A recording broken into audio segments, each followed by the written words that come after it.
നമ്മളിൽ പലരും ഒരു മുങ്ങിക്കപ്പൽ നേരിട്ട് കണ്ടിട്ടുണ്ടാവില്ല. പക്ഷേ ഇവിടെ ഇതാ ഒരു മുങ്ങിക്കപ്പൽ പൊളിക്കുന്നത് കാണാൻ പോകുന്നു. ഇന്ത്യ റഷ്യയിൽ നിന്ന് വാങ്ങിയ കിലോ ക്ലോസ് വിഭാഗത്തിൽപ്പെട്ട അന്തർവാഹിനിയാണ് സിന്ധുധ്വജ്. 1987 INS സിന്ധുധ്വജ് നാവികസേനയുടെ ഭാഗമായി. അപ്പോൾ ഇതാണ് മുങ്ങിക്കപ്പൽ. ആ മുങ്ങിക്കപ്പലിൻ്റെ ഏറ്റവും മുകളിലാണ് നമ്മളുള്ളത്. ഇനി ഇതിൻ്റെ ഉള്ളിലേക്ക് ഇറങ്ങാൻ പോവുകയാണ്. അപ്പോൾ ഉള്ളിലെ കാഴ്ചകൾ കൂടി കാണാം.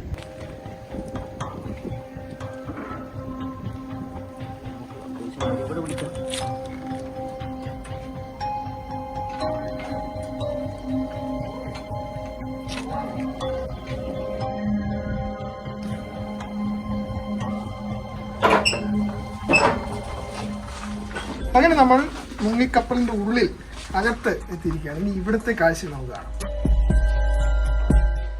ഇതാണ് ഈ മുങ്ങിക്കപ്പലിന്റെ ആയുധപ്പുര.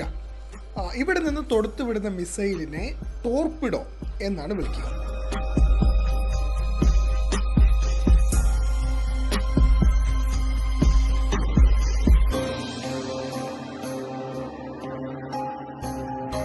ഇതിന് താഴെയും നിലകളുണ്ട്, അറകളുണ്ട്. അവിടേക്ക് നമുക്ക് പോയി നോക്കാം.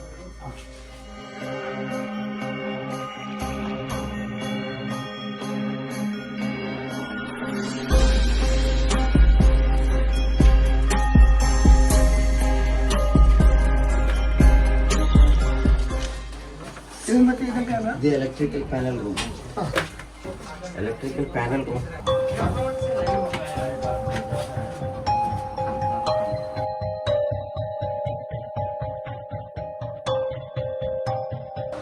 മീറ്റർ വരെ താഴെ സഞ്ചരിക്കാൻ ഈ മുങ്ങിക്കപ്പലിന് കഴിയും. ഒപ്പം തന്നെ ഇവിടെ പെരിസ്കോപ്പ് എന്തിനാന്ന് ചോദിച്ചാൽ 15 മീറ്റർ മുകളിൽ വരെ ഏതെങ്കിലും കപ്പൽ ഉണ്ട് എങ്കിൽ ഇവിടെ നിന്ന് ഈ മുങ്ങിക്കപ്പൽ അറിയാൻ കഴിയും എന്നതാണ്. ഇതാണ് ക്യാപ്റ്റൻ ഇരിക്കുന്ന സ്ഥലം.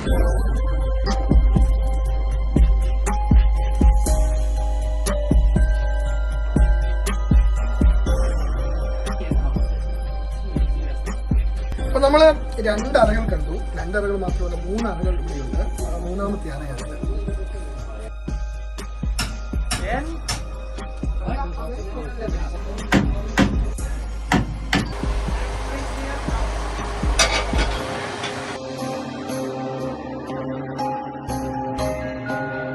അപ്പോൾ ഇതാണ് ഈ മുങ്ങിക്കപ്പലിന്റെ എഞ്ചിൻ റൂം. ഇതാണ് എഞ്ചിന്റെ സൗകര്യങ്ങളൊക്കെ ഇവിടെയുണ്ട്. ഇലക്ട്രിക് സംവിധാനം ഒക്കെ തന്നെ ഉപയോഗിച്ചാണ് ഈ മുങ്ങിക്കപ്പൽ പല സമയങ്ങളിലും പ്രവർത്തിക്കുക.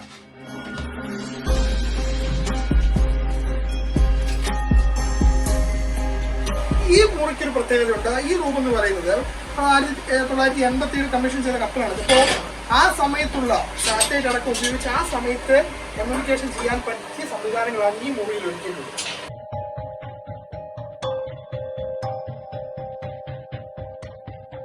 അപ്പോൾ നമ്മൾ ഈ അന്തർവാഹിനി കപ്പലിന്റെ മുങ്ങിക്കപ്പലിന്റെ എഞ്ചിൻ റൂമും കൺട്രോൾ റൂമും ഒക്കെ കണ്ടു. ഇനി നാവികർ എവിടെ താമസിക്കുന്നു എന്ന് നമുക്ക് കാണാം.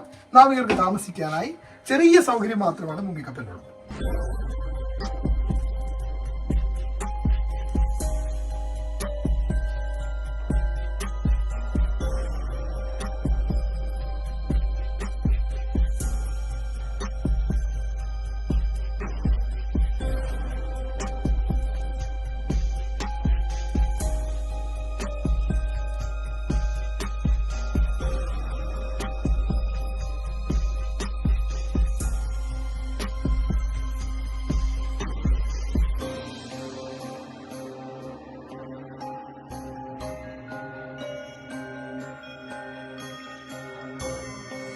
ഇതാണ് സിന്ധുധ്വജ് മുങ്ങിക്കപ്പലിന്റെ ഏറ്റവും മുകൾ ഭാഗം. അപ്പോൾ ഇവിടെ എത്തിയാൽ നമുക്കിത് പുറത്ത് വെച്ചിരിക്കുന്നതുകൊണ്ട് പുറത്തുള്ള കാഴ്ചകളൊക്കെ കാണാം. അങ്ങനെ ഈ കപ്പൽ പൊളിക്കുകയാണ്. അപ്പോൾ നമ്മൾ ഇതിൻ്റെ ഉൾക്കാഴ്ചകളൊക്കെ കണ്ടു. വളരെ റയറായി മാത്രം കാണാവുന്ന കാഴ്ചകളാണ് നമുക്ക് ഈ മുങ്ങിക്കപ്പലിൽ നിന്ന് കാണാൻ കഴിഞ്ഞത്. 72.6 മീറ്ററാണ് സിന്ധുധ്വജിന്റെ നീളം. കടലിന്റെ അടിത്തട്ടിൽ 45 ദിവസം വരെ തങ്ങാനാകും. കഴിഞ്ഞ വർഷം ജൂലൈയിൽ സിന്ധുധ്വജ് ഡീകമ്മീഷൻ ചെയ്തു. അഴീക്കിലെത്തിയ മുങ്ങിക്കപ്പൽ 6 മാസം കൊണ്ട് പൊളിക്കാനാണ് നീക്കം. ആദ്യമായാണ് സിൽക്ക് ഒരു മുങ്ങിക്കപ്പൽ പൊളിക്കുന്നത്. ഒരു പക്ഷേ മറ്റ് ഒരു സംസ്ഥാനങ്ങളിലും കിട്ടാത്ത ഒരു കാര്യമാണ് ഈ കേരള സംസ്ഥാനത്തിന് വേണ്ടി കിട്ടിയേക്കുന്നത്.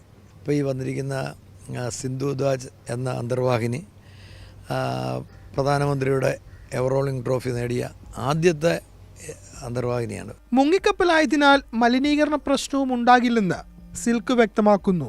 കംപ്ലീറ്റ് ഒരു കൺസീൽഡ് യൂണിറ്റാണ്. ഇപ്പോൾ ഇത് വന്നപ്പോഴത്തേക്ക് ഫുൾ റബ്ബർ 50 mm റബ്ബറിൻ്റെ ഒരു കോട്ടിങ്ങോട് കൂടിയാണ് വന്നിരിക്കുന്നത്. അപ്പോൾ ഒരു ഡ്രോപ്പ് ഓയിൽ പോലും അതിനകത്തുനിന്ന് വെള്ളത്തിൽ പോകാനുള്ള ഒരു ചാൻസ് ഇല്ല. വേസ്റ്റായിട്ട് വരുന്ന ഒരു സാധനവും അതിനകത്ത് ഉണ്ടാകത്തില്ല. അതെല്ലാം നമ്മൾ ഇവിടുന്ന് അത് കൊണ്ടുപോകും. അതാരാ മേടിച്ചിരിക്കുന്നത് വെച്ചാൽ അവർക്ക് കൊണ്ടുപോകും. അപ്പോൾ പൊല്യൂഷനുള്ള വളരെ സ്ട്രിക്റ്റായിട്ട് ഇൻസ്ട്രക്ഷൻ കൊടുത്തിരിക്കുകയാണ്. യാതൊരു കാരണവശാലും പൊല്യൂഷൻ ഇതിൽ നിന്നുണ്ടാകത്തില്ല. ഷാജു ചന്ദ്രപ്രയ്ക്കൊപ്പം ഫെലിക്സ്, മാതൃഭൂമി ന്യൂസ്, കണ്ണൂർ.